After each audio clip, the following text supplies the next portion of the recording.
ये कहानी है रवि और किरण नाम के एक पति और पत्नी की, जो एक दूसरे के साथ खुशी खुशी रहते थे। उन दोनों के बीच बहुत प्यार था। एक दूसरे की जिंदगी थे वो दोनों। उनकी शादी को अब 1 साल हो चुके थे। एक दिन उन दोनों को पता चला कि वो दोनों माँ बाप बनने वाले हैं। ये जानने के बाद तो जैसे उन दोनों की खुशी का ठिकाना ही नहीं रहा। सब कुछ ठीक चल रहा था। रवि प्रेगनेंसी में किरण का बहुत ख्याल रखता था। एक दिन रवि ऑफिस गया हुआ था। उसी वक्त किरण का अचानक सीढ़ियों पर से पैर फिसल गया और वो सीढ़ियों से गिर पड़ी। पड़ोसियों ने किरण को हॉस्पिटल पहुंचाया और रवि को भी बुला लिया। जब रवि हॉस्पिटल पहुंचा तो डॉक्टर ने उसे बहुत डांटा और कहा कि तुम्हें पता नहीं है क्या कि तुम्हारी पत्नी प्रेग्नेंट है। इस वक्त में तुम्हें उसका ज़्यादा ध्यान रखना चाहिए। इतना बड़ा हादसा हुआ है किरण के साथ कि उसकी कंडीशन अब बहुत ख़राब हो चुकी है, इसलिए अब से तुम्हें उसका विशेष ख्याल रखना होगा। भगवान का शुक्र है कि माँ और बच्चा दोनों सही सलामत है। इस हादसे में किरण को बहुत सारी अंदरूनी चोट लगी थी।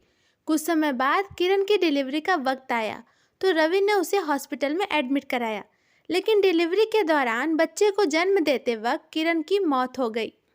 किरण की मौत की खबर सुनते ही रवि अपना होश खो बैठा और वो अपने जन्मजात बच्चे को ही उसकी पत्नी किरण की मौत का जिम्मेदार समझने लगा।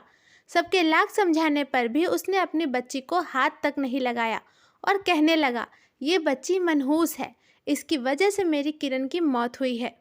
मैं इसे अपनी बेटी कभी नहीं मानूंगा। इस तरह रवि के अंधविश्वास के कारण उस छोटी सी बच्ची गरिमा को बाप का प्यार कभी नसीब नहीं हुआ। माँ तो उसे जन्म देते ही इस दुनिया से चली गई थी, पर बाप ने भी उसे त्याग दिया, जिसकी वजह से बाप के रहते हुए भी उसे अनाथों की जिंदगी जीनी पड़ रही थी। रवि की माँ को गरिमा और रवि का दुख बर्दाश्त नहीं हो रहा था। वो चाहती थी कि किरण के जाने के गम से दोनों बाहर निकल जाएं और अपनी ज़िंदगी खुशी खुशी जिएं। इसीलिए उन्होंने ये सोचकर रवि की दूसरी शादी करा दी कि रवि का घर दोबारा बस जाएगा और गरिमा को भी माँ का प्यार मिल जाएगा। लेकिन उन्हें क्या पता था कि ऐसा कुछ नहीं होने वाला है। शादी के बाद घर में प्रवेश करते ही रवि की दूसरी पत्नी ने सौतेली माँ होने का रंग दिखा दिया। रवि तो पहले ही अपनी बेटी गरिमा से नफरत करता था, उसे हर वक्त मनहूस कहता था। अब गरिमा की सौतेली माँ भी दिन रात गरिमा को मनहूस कहती थी, उसे हर बात में ताने मारती थी। गरिमा की सौतेली माँ उसे नौकरों जैसा व्यवहार करती थी, घर का सारा काम उसी से कराती थी और खुद सारा दिन आराम फरमाती थी। लेकिन जब रवि घर आ जाता था तो उसके सामने वो हमेशा गरिमा के साथ बहुत अच्छा व्यवहार करती थी। इसीलिए रवि ये कभी न जान पाया कि जिस बच्ची को मनहूस कहकर उसने उसे अनाथों की तरह रहने पर मजबूर किया है, उस बच्ची को माँ का प्यार भी नहीं मिलता। कुछ सालों बाद रवि की दूसरी पत्नी को भी एक बेटी पैदा हुई, जिसे रवि जान से ज़्यादा मानता था, फूलों जैसा ख्याल रखता था उसका। अपने पापा को अपनी छोटी बहन से इतना प्यार करते देखकर गरिमा का दिल बहुत रोता था। उसका भी मन करता था कि उसके पापा उसे भी कभी प्यार करें, दुलार करें, उसे भी अपनी बेटी माने, उससे कभी तो कहें कि बेटी तुम मनहूस नहीं हो, तुम्हारी कोई गलती नहीं है। पर ये सब तो सिर्फ गरिमा का एक सपना बनकर रह गया था, जो कभी हकीकत नहीं बन पाया। गरिमा ने अभी खुद को मनहूस मान लिया था। वो सोचती थी कि वो मनहूस है, तभी तो उसको जन्म देते ही उसकी माँ मर गई और उसके पिताजी ने भी उसे त्याग दिया। इसी तरह दुखों में बीत रही थी गरिमा की ज़िंदगी। बहुत साल ऐसे ही बीत गए। अब गरिमा की शादी की भी उम्र हो चुकी थी। गरिमा की सौतेली माँ चाहती थी कि किसी भिखारी से गरिमा की शादी करके उसे इस घर से जल्दी से निकाल दूँ, ताकि इस मनहूस से पीछा छूटे। और गरिमा के पापा इसी तरह हमेशा गरिमा से नफरत करते रहे, ताकि वो सिर्फ अपनी दूसरी बेटी को प्यार करते रहें और अपनी सारी प्रॉपर्टी उसी के नाम कर दे। गरिमा अब जॉब करने लगी थी। वो जहाँ जॉब करती थी वहाँ राज नाम का एक लड़का भी काम करता था। वो शुरू से ही गरिमा की शादीगी की वजह से उसे बहुत पसंद करता था। गरिमा भी उसकी बहुत इज्जत करती थी, क्योंकि राज एक बहुत ही अच्छा और संस्कारी लड़का था। धीरे धीरे ये पसंद प्यार में बदल गई। राज ने एक बार मौका देखकर गरिमा से अपने दिल की बात कह दी, पर उसकी बात सुनकर गरिमा उससे बहुत नाराज हो गई। उसने राज से कहा, तुम जानते भी हो तुम क्या कह रहे हो? ऐसा कभी नहीं हो सकता। मुझे कभी कोई प्यार नहीं कर सकता। जो मुझसे प्यार करेगा, जो मेरे करीब आएगा, उसकी ज़िंदगी खराब हो जाएगी क्योंकि मैं मनहूस हूँ।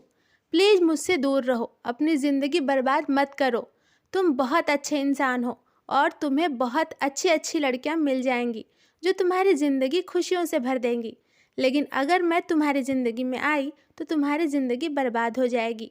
तुम्हारी ज़िंदगी से सारी खुशियाँ दूर चली जाएंगी।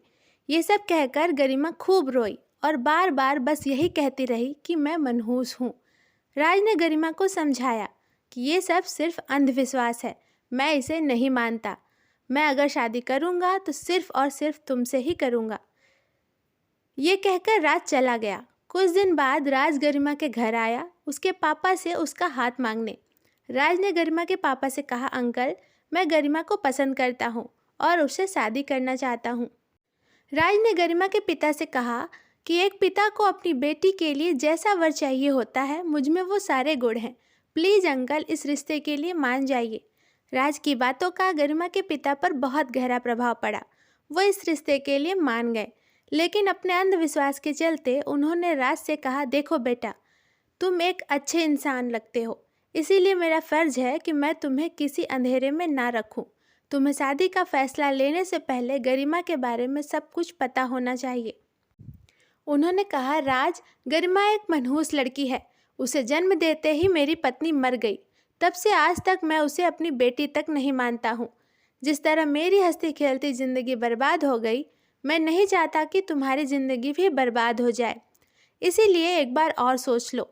ये सब सुनकर राज ने कहा, अंकल, मुझे ये सब बात पहले से पता है और मुझे इन सब चीज़ों से कोई फ़र्क नहीं पड़ता, क्योंकि ये सब सिर्फ एक अंधविश्वास है। गरिमा मनहूस नहीं है।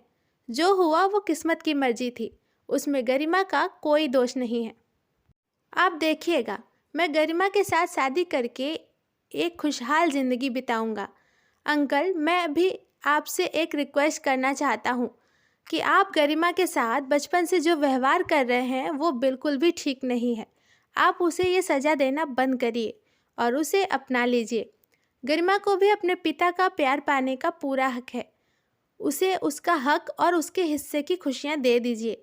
लेकिन राज की इन बातों का गरिमा के पिता पर कोई असर नहीं हुआ। उन्होंने गरिमा को नहीं अपनाया। लेकिन राज की जिद के आगे मजबूर होकर उन्होंने गरिमा की शादी राज से करा दी। राज ने ना सिर्फ गरिमा से शादी की, बल्कि उसे दुनिया की सारी खुशियाँ दी। राज ने गरिमा के पिता के मन से इस बात को निकाला कि गरिमा मनहूस है, लेकिन किस्मत को शायद कुछ और ही मंजूर था। शादी के कुछ ही दिनों बाद एक कार एक्सीडेंट में राज की मौत हो गई। राज की मौत के बाद गरिमा बहुत बुरी तरह से टूट गई, यहाँ तक कि उसने खुद को ख़त्म करने की भी कोशिश की, पर उसके पिताजी ने उसे बचा लिया। तब गरिमा ने अपने पिता से कहा, पापा, आप हमेशा सही कहते थे कि मैं मनहूस हूँ। आज ये बात दोबारा साबित हो गई। मैं मनहूस हूँ पापा, इसीलिए पहले माँ को और अपने पति को खा गई। लेकिन गरिमा के पिता ने उसे समझाया कि गरिमा, ये गलत बात है, तुम मनहूस नहीं हो, तुमसे कोई कमी नहीं है बेटा। तुम्हारे राज ने मेरी ये सोच बदल दी है और अब तुम भी ये मत सोचो, क्योंकि ये एकदम गलत है। मौत और ज़िंदगी ईश्वर के हाथों में होती है, हमारे हाथों में नहीं। इस तरह राज तो इस दुनिया से चला गया, पर उसने जाते जाते एक बेटी को उसके बाप का प्यार वापस दिला दिया। कुछ सालों बाद गरिमा के पिताजी ने सोचा कि गरिमा को भी अपनी ज़िंदगी जीने और आगे बढ़ना चाहिए, खुश रहना चाहिए। इसलिए उन्होंने गरिमा से दूसरी शादी करने को कहा, लेकिन गरिमा ने दूसरी शादी करने से साफ इनकार कर दिया। उसने कहा, पापा, राज ने भले ही आपकी सोच बदल दी हो, पर सच्चाई यही है कि मैं एक मनहूस लड़की हूँ और अब मैं किसी और की ज़िंदगी नहीं बर्बाद करूँगी। मैं राज की यादों के सहारे अपनी पूरी ज़िंदगी काट लूँगी। इस बात से गरिमा के पिता बहुत चिंतित रहने लगे। वो सोचने लगे, अगर ऐसा ही रहा तो उनके मरने के बाद गरिमा का क्या होगा? वो अकेले ज़िंदगी कैसे जिएगी? उन्होंने किसी तरह समझा बुझाकर, अपनी कसम देकर गरिमा की शादी एक बहुत ही अच्छे लड़के से करा दी। इस तरह गरिमा की ज़िंदगी दोबारा से बच गई और इस बार गरिमा की किस्मत ने भी उसे धोखा नहीं दिया। गरिमा का दूसरा पति उसे बहुत प्यार करता था। उसने धीरे धीरे अपने प्यार के सहारे गरिमा के मन से हीन भावना निकाल दी कि वो मनहूस है। इस तरह गरिमा की ज़िंदगी में अब पिता का प्यार भी था और पति का साथ भी। जीवन भर अकेली रहने और दुख सहने के बाद अब गरिमा की जिंदगी खुशियों से भर गई। जीवन भर मनहूस होने का तावा सुनने वाली गरिमा अब सबकी आंखों का तारा बन गई थी और अब गरिमा के माथे पर लगा मनहूस का कलंक भी मिट गया था।